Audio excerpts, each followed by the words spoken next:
உங்களை சந்திப்பதையிட்டு மிக்க மகிழ்ச்சி அடைகிறேன். இப்போ நாங்கள் யாரை சந்திக்க வந்திருக்கிறோம்டா, வெள்ளச்சியம்மா சந்திக்க வந்திருக்கிறோம்.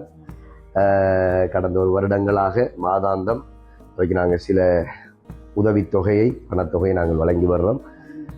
அதை முன்னிட்டு ஏப்ரல் மாதத்திற்கான உதவி திட்டம் அம்மாவுக்கு நாங்கள் கொடுக்க இருக்கிறோம். சொல்லப்போனால் 4ஆம் மாதம் எல்லாமே அம்மாவுக்கு சுகம் இல்லை.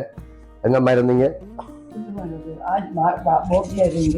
சொல்லுங்க. ஒரு ஆஸ்பத்திரியில் இருந்த நம்ம வயிற்று குத்து சரியான வயிற்று குத்தாக இருந்து பாட்டுக்கு போனேன். நான் பாட்டுக்கு போய் திருப்பி அங்கே போய் அவங்க படம் பிடிச்ச பார்த்து ஸ்கேன் பண்ணி எல்லாம் பார்த்து சொன்னாங்க, வயிற்றுல எனக்கு சாப்பாட்டு கூட இல்லை, ஒரு ரத்த கட்டி இருக்கலாம், அதுக்கு ஆப்ரேஷன் பண்ணணும். ஆப்ரேஷன் பண்ண அது இப்போ வயசு வழியாக மருந்து செஞ்சாங்க, கரைக்கணும் 2 மருந்து செய்கிறாங்க. அப்போ ஜோமாயி நாங்களும் வீட்டிலேருந்து நான் ஜோம் பண்ணேன்.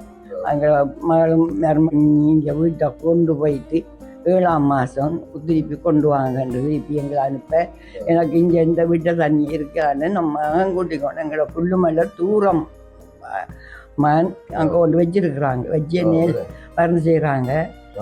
அதான் இப்போ நான் வந்திருக்கிறேன். அவங்களை சந்திக்கணும், ஆவிலிருந்து நான் பார்க்கணும் வந்து. நன்றி நன்றி நன்றி. ஜெயக்குமார் சுசிலா உங்களை விசாரித்தாங்க. மற்றது எங்களோட ஆறுதல் உணவு மைய ஸ்தாபகர் ராசதுரை விமலநாதன் அண்ணனும் உங்களை கேட்டபடி விசாரித்தபடி இருந்து இப்போ நான் சொன்னேன், இப்படித்தான் சூழ்நிலை இருக்குது, கட்டாயமாக வருவா, வந்ததுக்கு பிறகு நாங்கள் அந்த உதவியை செய்யலாம்னு சொல்லி நாங்கள் வச்சிருக்கிறோம். ரைட். அப்போ இது வந்து மே மாதம் அம்மா, மே மாதத்துக்குரியது இல்லை. இது என்னென்னா நீங்கள் 4ஆம் மாதம், அதாவது ஏப்ரல் மாதம் நீங்கள் இல்லை, ஹாஸ்பிட்டலில் தான் சுகம் இல்லாமல் இருந்தீங்க. அப்போ அதை நாங்கள் வச்சிருந்தோம் 5000 கூட இருந்தாங்க.